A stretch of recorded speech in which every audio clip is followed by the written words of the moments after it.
Olá, você está no Perguntar Não Ofende pela TV Com Maceió, TV Maceió Agora, a Rádio Maceió Agora e também todas as redes sociais. Um público estimado de 500 mil pessoas. O nosso entrevistado de hoje é o deputado federal pelo Partido dos Trabalhadores, Paulão. Deputado, seja bem-vindo. Prazer foi meu e de uma forma especial quero falar com todos os telespectadores e participar do seu programa. Deputado, em 2014, sobretudo, vivenciamos muitas manifestações sob a justificativa do combate à corrupção. Hoje, pesa sobre o governo Temer uma série de escândalos e acusações também de corrupção. Todavia, é fato, a sociedade emudeceu. Na sua opinião, por que esse silêncio? Veja, primeiro que há uma discussão até no campo de ordem política e sociológica, que o ex-presidente do IPEA, o Gessé, ele faz uma crítica a um livro que foi um clássico importante, que influenciou, sem dúvida nenhuma, a academia brasileira, né, que foi O Homem Cordial, Raízes, né, do Brasil, do Sérgio Buarque de Holanda, que ele fazia um questionamento que todo o processo sociológico, antropológico, a miscigenação, teria o brasileiro como um homem cordial. E, na realidade, o Gessé desmistifica isso, colocando algumas premissas. Primeiro, quando ocorreu o processo de invasão pelos portugueses, o genocídio praticado contra os povos originários, que foram, no caso, os povos indígenas. E foi o último país do mundo a abolir a escravidão. Então, essas raízes, isso não modifica do dia para a noite. Então, a gente está vivenciando um momento onde uma parcela significativa da sociedade, ela não está indo para a rua porque ela tem uma posição de luta de classe em relação a um período que o Partido dos Trabalhadores comandou, com o presidente Lula e a presidente Dilma, fazendo modificações, principalmente no campo social, em políticas que mexeram muito com segmentos, principalmente da classe média, e esse preconceito é muito forte, porque você matou a charada. O mote, o chavão principal para que os coxinhas pudessem ir para a rua era a questão da corrupção. Isso não é novo. Se você verificar em 64, a marcha, né, em relação à família para tentar derrubar o governo Jango também foi essa classe média, foi o poder de comunicação, o poder financeiro, os Estados Unidos na época, enfim. Esse é o mesmo desenho de hoje, né, que foi implantado. O projeto internacional, um link aqui, você tem uma concentração do ponto de vista de comunicação como a Globo, porque é outro tema que a gente vai ter que discutir, que é a democratização do meio de comunicação, e um segmento da classe média que teve ameaçada a ascensão de segmento popular de 40 milhões de pessoas. Então eles foram para a rua com o mesmo modo de calar-se da corrupção. E agora? Né? Agora você tem 1000 vezes mais isso. Na realidade, esse processo é devido a uma luta de classe e um preconceito. E por último, dizer o seguinte, quando o Lula foi candidato e só foi eleito pela 4ª vez, né, 89 ele perdeu em 94, 98, 2002. Mesmo assim ganhou no segundo turno. Quando foi para 2006, segundo turno. Dilma, quando foi eleito pela primeira vez, foi eleito como segundo turno. Em 2010, segundo turno com a diferença pequena. Então, mesmo no auge do segundo governo, a esquerda brasileira, os segmentos chamados democrata popular, nunca ganharam no primeiro turno. Isso demonstra que você tem uma parcela da sociedade que tem uma visão muito tradicional, eu diria também conservadora. O senhor falou em esquerda. Hoje é difícil identificar um político pela questão ideológica. Quem é a esquerda nesse país, deputado? Vários partidos, né, são rotulados de esquerda de uma forma positiva. O Partido dos Trabalhadores, o PCdoB, o PSOL, todos esses partidos a gente pode definir como partido de esquerda. Já outras agremiações eu avalio de centro-esquerda, né? A exemplo do PSB, do PDT, da própria Rede, que é um partido novo, mas você sabe que um dos principais deputados da Rede é o Miro Teixeira. E o Miro Teixeira é o verdadeiro representante da Globo na Câmara Federal. Então, devido a essa conjugação, é de centro-esquerda. Agora, o que é que você faz a diferenciação nesse processo? Veja bem, no campo da leitura clássica internacional e nacional. Então o senhor acha que a rede não é de esquerda? Centro-esquerda. É um partido de centro-esquerda, né? Até porque você tem o Molon, que é colega nosso, foi do PT, mas você tem o Miro Teixeira. Miro Teixeira nunca foi de esquerda. Ele sempre foi de centro-esquerda, no máximo. Então, e hoje serve à direita, é isso que o senhor está dizendo? Não, ele é um partido de centro-esquerda. Agora, é necessário verificar que toda vez que você tem uma demanda para discutir os meios de comunicação, principalmente os interesses da Globo, o vetor ou a ligação entre a Globo e a Câmara Federal, o Miro Teixeira. Isso não sou eu que estou dizendo. Quem diz é a grande imprensa e todos os colegas que têm uma convivência, inclusive, mais longa do que ele. Ele representa esse interesse natural no processo da Câmara Federal, como eu tenho uma relação histórica com o movimento da classe trabalhadora, né, os movimentos agrários e outras lutas sociais. Então, cada parlamentar com seu perfil. Agora, o que é que diferencia para a gente fazer um debate assim mais didático do processo? Quem tem uma formação de esquerda e de centro-esquerda, ele tem uma visão social. E nessa visão social, ele compreende que o Estado ele é um indutor da economia e também um indutor social. E é por isso que é importante políticas públicas via Estado. Quem é de direita tem uma visão clássica liberal. Ele entende que o Estado tem que ser afastado dessa função. Quanto menor número de políticas públicas, melhor para a visão liberal. Quem é que representa com maior propriedade no Brasil essa visão liberal clássica? A antiga Arena, que virou PDS, depois PFL e hoje é os democratas. Então os democratas é o partido com a visão clássica liberal. Então uma visão assim muito dicotômica, né? Ou seja, a antítese seria os democratas e no plano nacional de ser um partido maior seria o PT. O PSDB, o senhor vê como nesse processo? O PSDB é um partido de centro-direita. O PSDB, inclusive, quando ele foi criado, ele teve um momento de conjugações junto ao PT, né? Pensando principalmente algumas formulações em relação ao Estado, né? Quando você tinha ainda vivo o ex-governador e senador Mário Covas. Então você tem uma política que tem consonância entre o PT e o PSDB. A questão política de direitos humanos. Você teve várias figuras do PSDB que tiveram um papel fundamental, inclusive dão declaração em relação a isso. Você tem figuras como o Brescia Pereira, professor de economia, que ele entende que o Estado tem um papel ainda.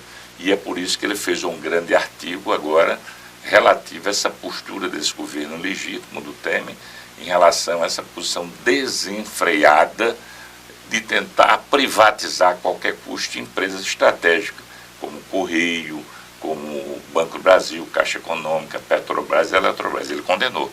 Então a gente tem conjugação. Agora, no entanto, você tem visões diferenciadas. Exemplo, o segmento ligado hoje ao Serra, ao senador Zé Aníbal, né, ao próprio Fernando Henrique Cardoso, a relação dele é muito uma relação com a política do ponto de vista econômica, principalmente, com os americanos. Então essa relação americana no campo do cenário internacional cria uma dependência muito grande. Então terminou o Fernando Henrique Cardoso para poder se segurar no governo, principalmente no segundo governo, do primeiro para o segundo. Você sabe que na época do primeiro governo Fernando Henrique Cardoso não tinha reeleição, né?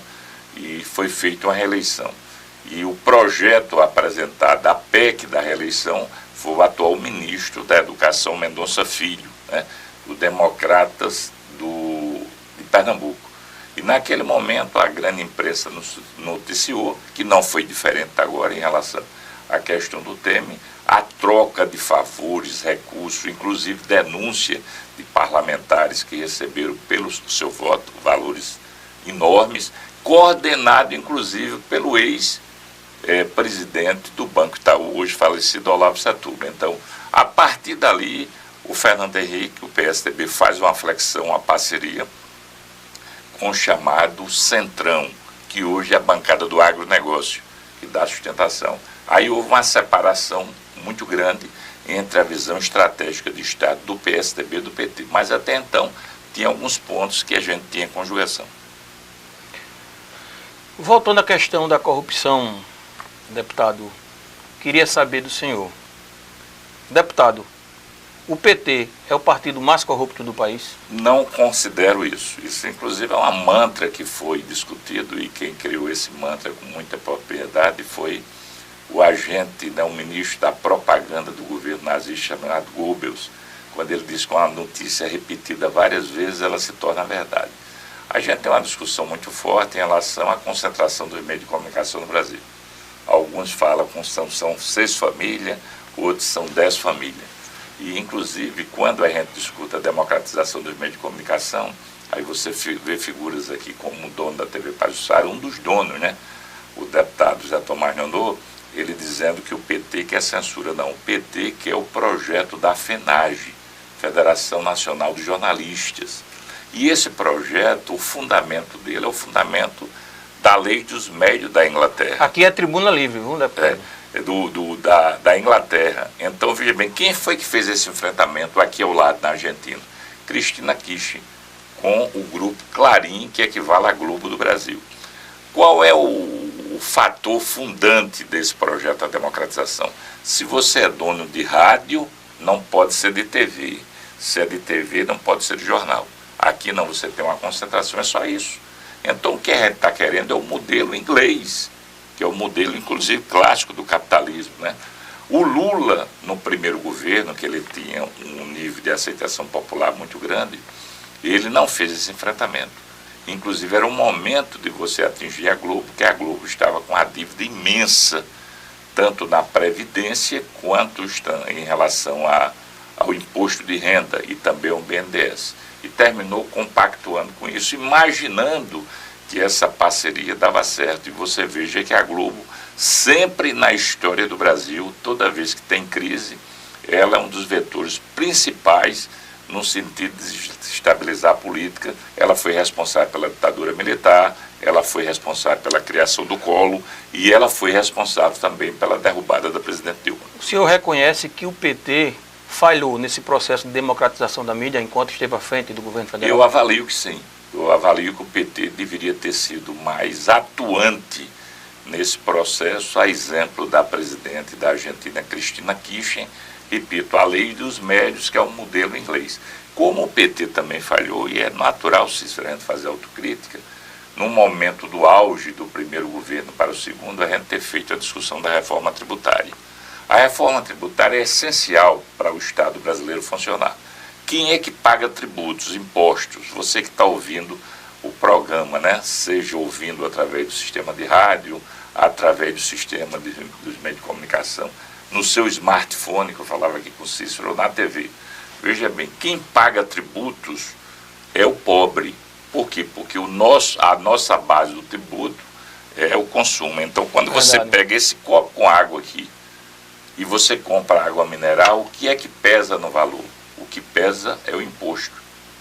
Então, quem consome no Brasil paga imposto. Primeiro o pobre, depois do pobre, quem é que paga mais? A classe trabalhadora. Depois da classe trabalhadora, a classe média. O rico, a elite brasileira, ele não paga tributos.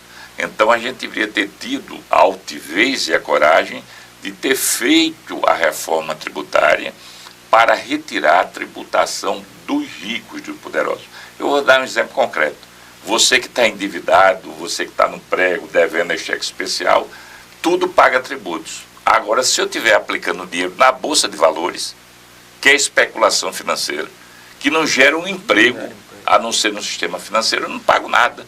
Isso tem que ser modificado. O que esse modelo tem em quase nenhum país do mundo. Se você chegar na Europa, a tributação é sobre rendimento. E aí teve um tributo que foi criado, inclusive, a sugestão através de um médico, que você vai lembrar, um médico cardiologista famoso, que hoje já não está no nosso patamar da nossa convivência, né? Faleceu, que é o Adip Jatene, e ele sugeriu, na época, o Fernando Henrique Cardoso, quando era presidente, criar CPMF. A CPMF é um tributo corretíssimo, foi o melhor do Brasil, porque ele aplicava na veia de quem fazia transação financeira no banco. E quem é que tem transação financeira no banco? Claro que uma boa parte tem, mas geralmente é a classe média, A elite e a classe trabalhadora. A pobreza mesmo não tem. Então, mas o objetivo foi desvirtuado do adversário, né? Que era que esse recurso fosse repassado para a saúde. É verdade. Aí houve o desvirtuamento, que o dinheiro foi aplicado na saúde, foi pagar para a dívida externa.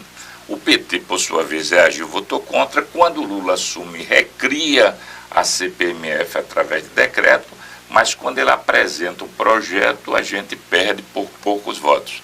E aí, mais uma vez, houve uma falta de, repito, uma comunicação entre PSDB e PT, porque naquele momento a CPMF, sendo um tributo perene, permanente, ele era fundamental para você modificar essa quadra que eu falei. Repito, o poderoso no Brasil, a elite brasileira, ela não paga tributos. E é através de tributos que o Estado existe. Porque se não tiver tributos, você não tem como pagar servidor, não pode ter investimento para fazer estrada, hospital, escola, não tem custeio. Então, para mim, as duas questões básicas que o PT podia ter avançado: democratização dos meios de comunicação e a outra, a reforma tributária. Deputado, vamos para uma pergunta direto da redação. Deputado Paulão, caso Lula não possa ser candidato a presidente da República em 2018, qual seria o plano B da sigla? Mozinho, primeiro agradecer a tua pergunta, sem dúvida inteligente e para esse momento que a gente está atravessando. Eu não quero discutir plano B nem C. Aí disse, mas você está sendo radical? Não. Porque na hora que a gente discute o plano B, você esvazia o projeto. A gente tem que discutir que o candidato plano A, B e C será Lula. E a sociedade está compreendendo tanto, é por isso que toda vez que uma pesquisa ele só faz aumentar. E aumentar por quê? Porque tem aquele ditado que eu falava até com o mozinho batendo papo sobre outros assuntos que eu aprendi com minha mãe. Água demais mata planta e falta de água mata planta. Então, de tanto rotular o PT como partido petralho, mais envolvido, que o Lula é chefe da quadrilha, a sociedade começou a perceber que tinha um fundo de maldade nisso, de muito processo maquiavélico, né? Então, quando esse presidente ilegítimo assume, você vê que nesse período curto, o grau de maldade que ele fez, né? No sentido de fazer a reforma trabalhista, prejudicando quem? A classe trabalhadora, não fez a reforma previdenciária, porque ela é uma reforma que tem que modificar a Constituição, é qualificada 2/3. Ele fez a terceirização ampla, atividade fim, meio privado e público. Ele desmontou todas as políticas sociais que o Lula e a Dilma criaram, né? A exemplo, a interiorização da universidade, o plano de expansão acabou, da antiga escola técnica não tem, o Brasil sem fronteira, farmácia popular. Hoje você tem dificuldade de ter o ProUni, o FIES, o Minha Casa Minha Vida. Você desmontou a agricultura familiar, então em curto espaço quer vender a Amazônia de qualquer jeito, modificou a lei do transgênico, ou seja, nesse curto espaço o Temer que não será candidato de novo a presidente da República, ele está atendendo o objeto. O objetivo dele foi o golpe. Numa articulação internacional, nacional, com os grandes meios de comunicação, aqui capitaneado principalmente pelo Banco Itaú e a Rede Globo, e aí você faz esse saco de maldade que a população está percebendo que tudo que foi implantado nesse período curto, que melhorou a vida da classe trabalhadora, esse processo ele está sendo desmontado. Então esse saco de maldade, eu avalio que a alternativa tem que ser Lula. Agora a gente não pode ter ingenuidade que o ciclo do golpe só fecha se o Lula ficar inelegível. Então ele foi condenado pelo Moro, e o Moro a gente vai saber quem é com o tempo. Depois a gente vai saber quem é, mas aos poucos está caindo, né? A cada dia a imagem dele. E aí você tem um julgamento que seria no TRF, é no TRF, com a demora usual dos vários processos. Você como advogado, eu somente como bacharel em direito, sabe a lentidão processual, e de repente o processo Lula sobe rapidamente. Então a população está percebendo que tem toda uma articulação. E por que tem uma articulação, Cícero? Porque parte do Poder Judiciário, parte da Polícia Federal, parte do Ministério Público foram responsáveis pelo golpe. A aliança com o capital financeiro internacional, nacional, Rede Globo, que fizeram esse processo, sem dúvida nenhuma. A população começa a descobrir, é por isso que nas pesquisas A cada vez que é realizada uma pesquisa, o Lula só faz crescer. Trazendo o debate para a política local, deputado.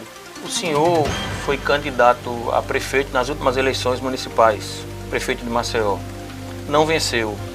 Mas pergunto, para que o senhor responda depois do intervalo, como o senhor avalia a gestão do Tucano Rui Palmeira? A gente volta já.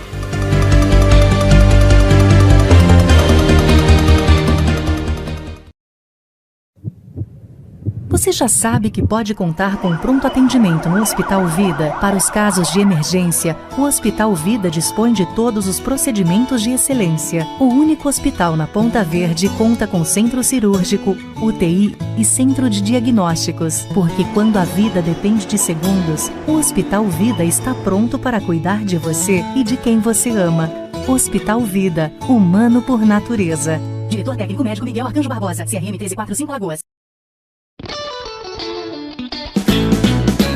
Sua vida, sinta essa alegria. Refresco Coringa é bom todos os dias. São 10 sabores pra você escolher. Curtir com a família no esporte ou no lazer. Refresco Coringa, você faz 1 litro usando apenas um sachê. Refresco Coringa, é rico em ferro, vitamina A e C. Refresco Coringa.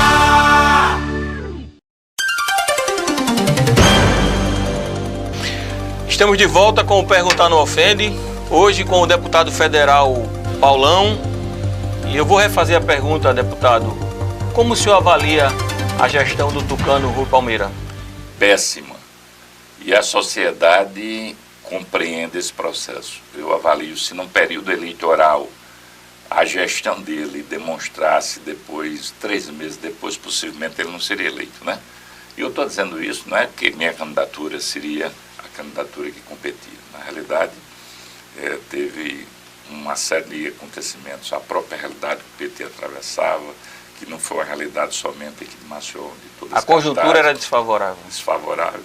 Também tem processo relativo a mim, né, individualmente, pela caminhada. A minha caminhada como dirigente sindical, ligado aos movimentos sociais, tem um grau de resistência muito forte, né? Esse é um processo. A gente fez um programa, na minha visão, sociológico importante, chamado como mote Cidade Partida, para verificar, o Cícero, você que mora no Tabuleiro, aquela parte importante, né, que o turismo aqui ocupa bem, do Cais do Porto até o Hotel Jatiuca. A gente tem um IDH da Dinamarca. O maior IDH do Brasil de qualidade de vida é Maceió. No entanto, a periferia, em alguns locais, é um dos países mais pobres da África. Então, por isso que você tem, durante 5 anos, Maceió foi a capital mais violenta do Brasil. Ela tem localização geográfica, que é periferia, ela tem um corte racial, que é negro, ela tem faixa etária, que é juventude, ela tem corte social, que é pobre, e o motivador, a droga, que é o crack. E aquela área dali é uma área invisível, que estão se matando, chegando no auge, quando o governo do Teotônio Vilela foi de um grau de irresponsabilidade enorme, foi a capital mais violenta do Brasil. Então, só para você ter ideia, esses números diminuíram, mas continua alto. Para você ter ideia, de janeiro a junho desse ano, o número de jovens que morreram na periferia de Maceió, vou repetir, o número de jovens de janeiro a junho desse ano, se você somar todos os conflitos terroristas do mundo, é menor do que o genocídio aqui. Uma guerra, né? Uma guerra. Agora, por quê? Porque o pobre contra pobre, entendeu? Em compensação, você tem a expectativa de vida desse jovem mais baixa do Brasil. Enquanto isso, nessa área que eu falei, do Cais do Porto até o Hotel Jatiuca, o jovem de classe média alta, ela tem uma melhor qualidade de vida. Então, o Rui Palmeira, ele é fruto desse segmento. Um segmento elitizado, um segmento que tem um controle de mão de ferro desde a história de Alagoas, né? Alagoas que foi criado rompendo de Pernambuco pela direita, eu sempre repito isso, né? Por que Alagoas foi criado? Porque os grandes fazendeiros da época, né, através da monarquia daquele momento, Pernambuco sempre foi uma capitania hereditária muito pujante, né, atualizada com o mundo, a Revolução Francesa, Americana, E aí Alagoas fez uma opção pela monarquia. E é por isso que foi separada Pernambuco. Então, do ponto de vista político, já foi criada pela direita, de uma forma conservadora, né? Foi o melhor pedaço de Pernambuco foi criado. Então, você tem um controle ainda secular, a influência da agroindústria do açúcar e do álcool. Todos os estados já tiveram peso nessa indústria, do Maranhão até a Bahia, mas todos eles diminuíram o seu papel. Mas Alagoas, a predominância ainda é muito forte. Então isso tem uma concentração na mão de poucas pessoas, né? E isso tem todo um relacionamento que influi num campo da política, num campo do poder judiciário, do MP, da sociedade como um todo. Então, é muito difícil, Cícero, você fazer o debate aqui em Alagoas no campo da esquerda, independente de sigla partidária. Não é fácil. Você tem um conservadorismo. Então, Rui Palmeira, esse jovem dessa elite. Então, se ele conservar esse pedaço, independente, está preocupado com a periferia, veja a realidade dos postos de saúde em Maceió, como é que está funcionando, qual é a menor cobertura de programa de saúde do Brasil, de PSF, Maceió. Como é que anda o abastecimento dos postos de saúde da periferia para o pobre? Totalmente já desabastecidos. A qualidade da educação caiu sobremaneira. Hoje você tem dificuldade até de merenda em algumas escolas. Maceió vive um apartheid social, é isso? Sem dúvida nenhuma, há muito tempo. Né? E isso foi agravado, sem dúvida nenhuma, porque o Rui é o símbolo da elite alagoana. Ele não está preocupado com a periferia. Eu vou dar só um exemplo concreto. Eu coloquei uma emenda, não uma emenda, eu consegui recursos quando o ministro Aldo Rebelo, de Alagoas, né, era do Ministério do Esporte, uma Praça da Juventude. A Praça da Juventude é um equipamento que você conjuga praça com esporte e cultura, né? Isso tem um papel fundamental, porque essa área de lazer, de esporte na periferia tem uma carência muito grande. O dinheiro está disponibilizado na prefeitura, até hoje foi feito no máximo com 20%. Uma obra no valor de... Desde quando, deputado? Desde o período da eleição, né? Ou seja, a eleição foi em 2016, né?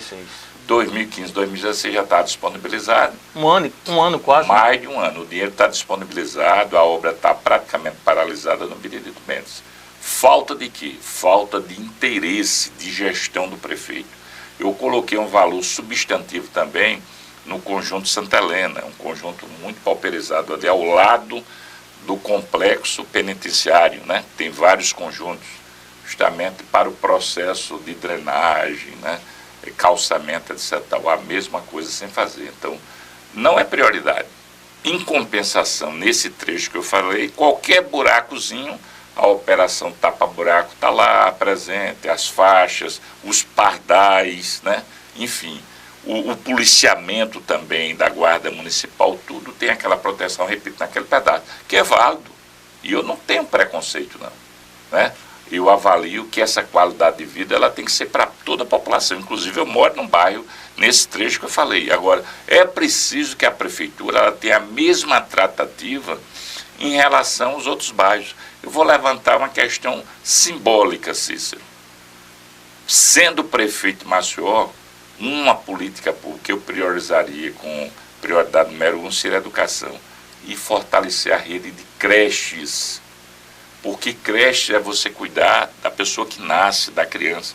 É o primeiro momento de vida, né? Alguns neurocientistas falam que a criança tem sua formação biológica até os 3 anos. Então, se ele não tiver uma alimentação correta, motivação sensorial, então, quando você tem uma creche, é a oportunidade de liberar as mulheres para deixar seus filhos com qualidade, com proteção, alimentação, estímulo, sociabilidade, etc. Depois essa rede dos pequenos.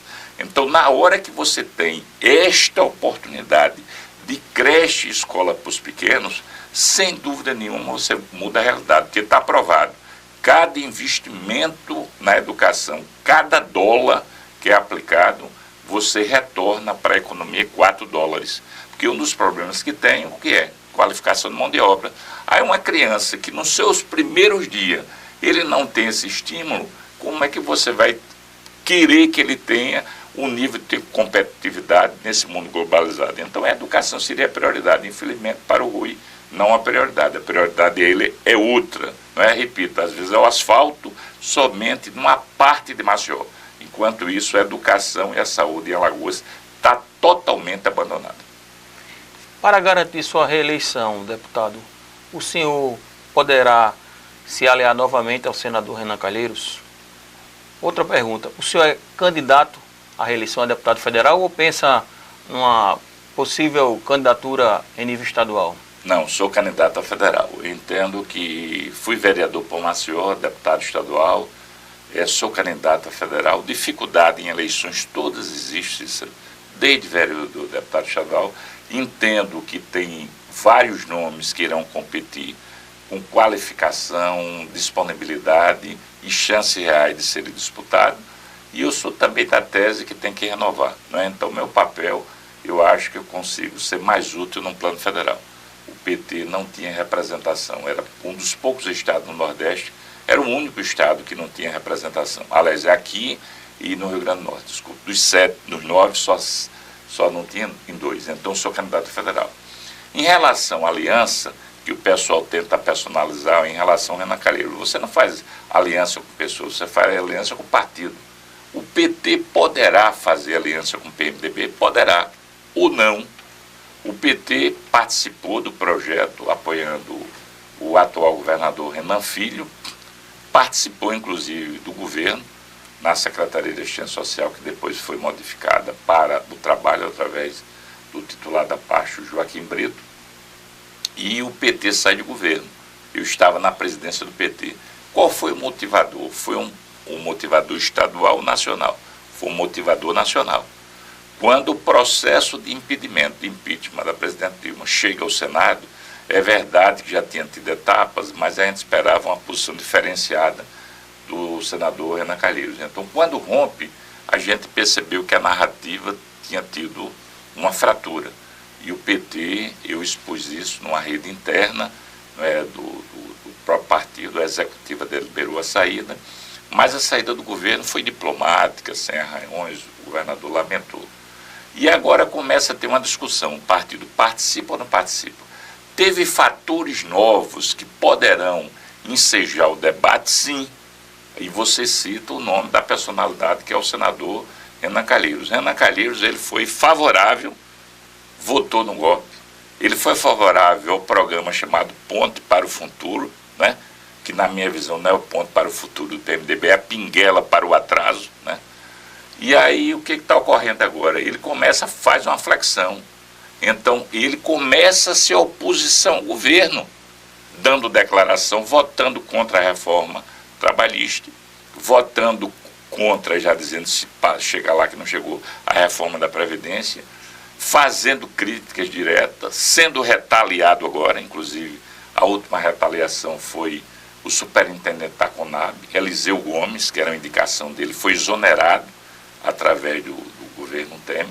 Quero aqui, inclusive, prestar solidariedade ao Eliseu, esse grande profissional que tem um nível assim, de respeitabilidade, principalmente em relação à agricultura familiar. Então, a contradição está sendo o senador Renan.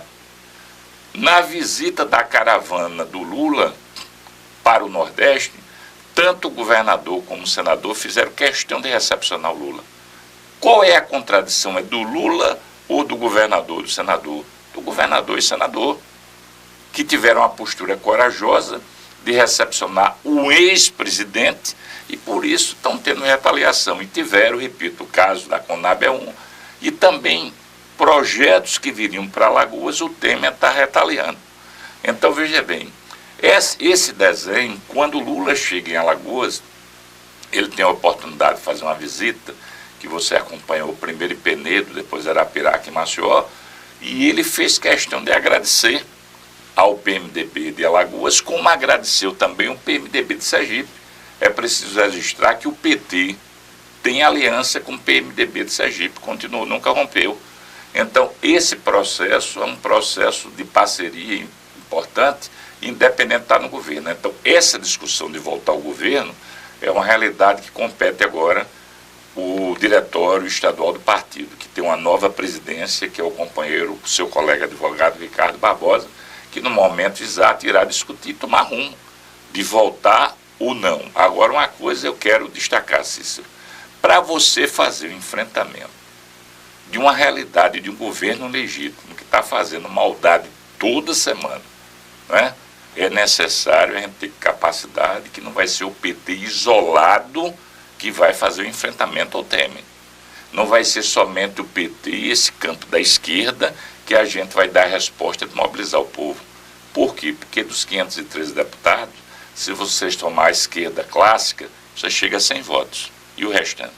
Então você tem que ter relação das franjas de personalidades que começam a fazer oposição.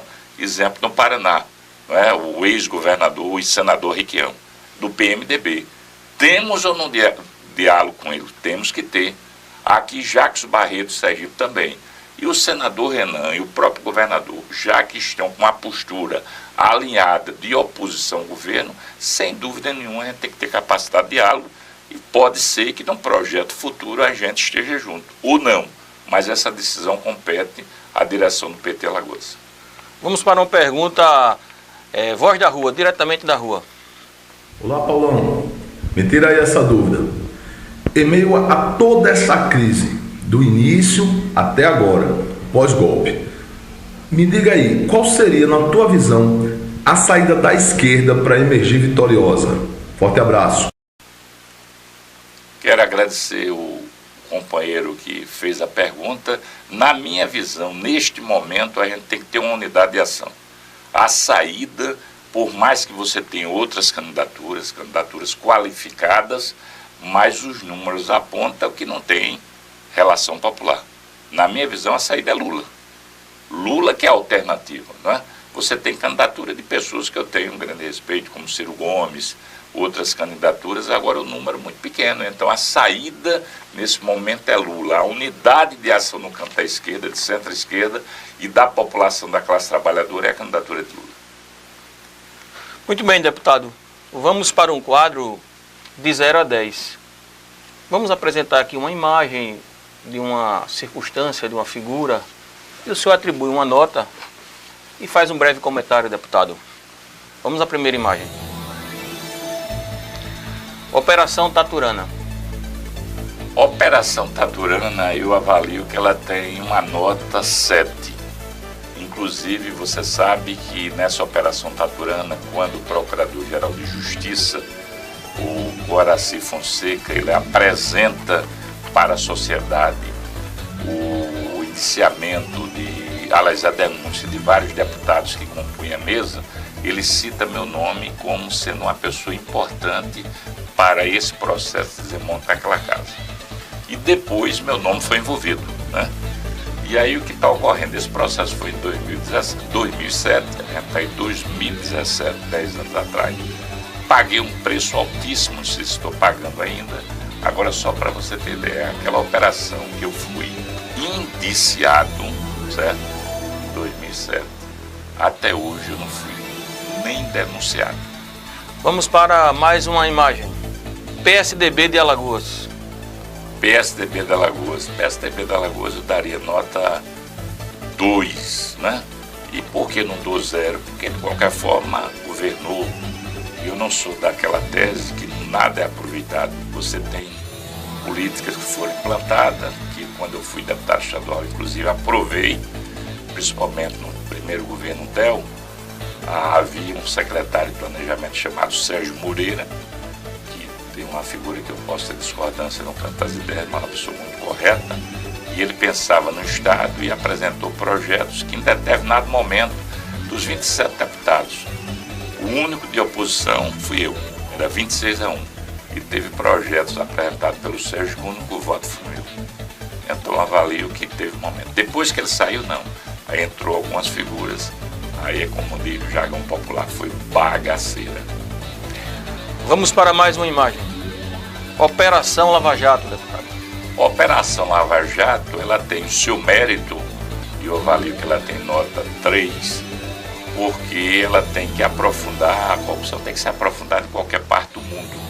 Agora a gente percebeu um grau de seletividade, não é?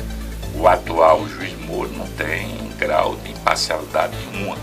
Ele veio com o objetivo de tentar destruir um partido e uma personalidade pública. porque essa personalidade chama-se Luiz Inácio Lula da Silva. Até porque não sou eu que digo, é a imprensa que denuncia. O objetivo do Moro não foi acabar com a corrupção, que está provado que não acabou. Inclusive a mala do Geidel, por que ele não mandou prender o Geidel? Por que ele não fez pesquisa em relação ao Geidel? Você não tem nenhum fato do Moro contra o Geidel. Uma mala com 51 milhões que é necessário várias megacenas acumuladas. Nunca fez nada. Na realidade, o objetivo foi destruir a Petrobras e as grandes empreiteiras. Prenda o presidente da Norberto Odebrecht, da Andrade Gutierrez, mas a empresa ela deveria estar viva, gerando emprego. Na realidade, o que está sendo destruído é a engenharia nacional. Foi um desserviço ao Brasil. Essa é a minha avaliação. Deputado, estamos chegando ao final do nosso programa. Quero aqui agradecer a sua participação, renovar o convite para que venha outras vezes. Foi muito agradável tê-lo aqui.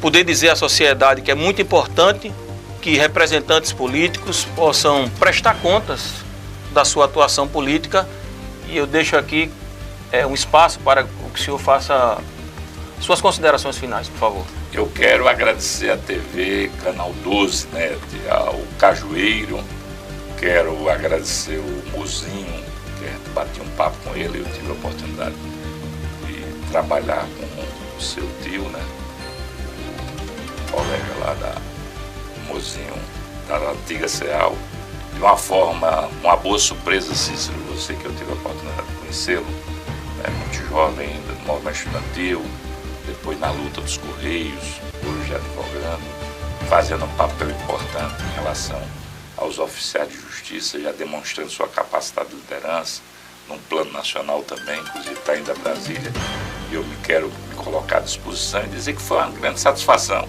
de ser entrevistado pela TV Neto, primeiro pelo número de telespectadores, pela tecnologia que foi implantada, porque esse programa, além disso, você ter a oportunidade de assistir na TV Neto, mas tem toda uma rede aí que o Cícero disse, mas eu não gravei, que pode ser... Você pode assistir, o telespectador, é bom que você saiba, você pode assistir pelo smartphone. Baixa o aplicativo e assiste onde estiver. No rádio também, que foi editado. E um fator fundamental para encerrar, este programa aqui não teve censura. Em nenhum momento o Cícero estava com as perguntas, eu procurei saber com antecedência quais eram, porque eu entendo de jornalismo é isso, e ele deu toda a liberdade de expressão para que a gente pudesse responder, sem dúvida nenhuma, e esse é o bom jornalismo. Por isso que eu defendo a democratização dos meios de comunicação, a capacidade de você fazer o processo do bom debate. Eu quero agradecer e desejar aqui um abraço a todos os ouvintes do canal TV 12 Canal Neto. Um grande abraço. Obrigado, deputado. Um abraço a todos vocês. Obrigado por sua audiência. Até um próximo programa.